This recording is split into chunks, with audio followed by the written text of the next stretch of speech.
Interesting question.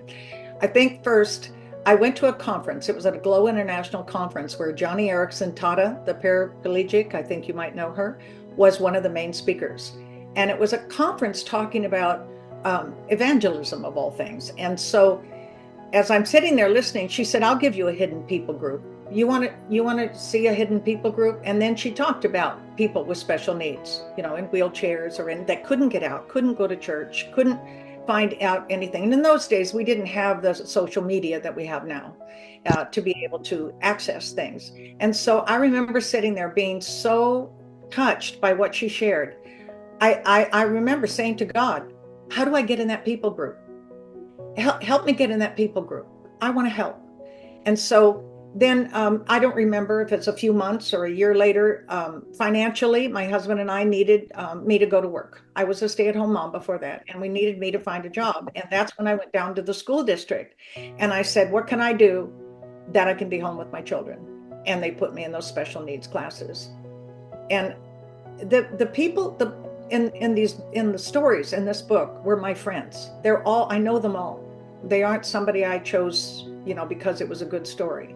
These were all my friends, and each one of them shares their help. And when I was in those classes, like I said, at first it was kind of brain melting, what am I going to do? Who am I now? Because I really didn't have training. I have 2 doctorate degrees in theology, but I didn't have training in special needs. So at first I was subbing and aides and things like that, the classes they put me in, but they liked me. So, hey, it went from there, but what it did, I not only grew to love the children in the classroom, I enjoyed them.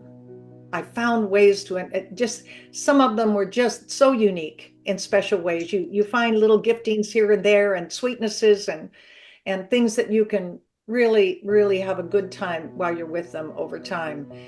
And the parents, when I did the support group for the parents, I marveled at these parents.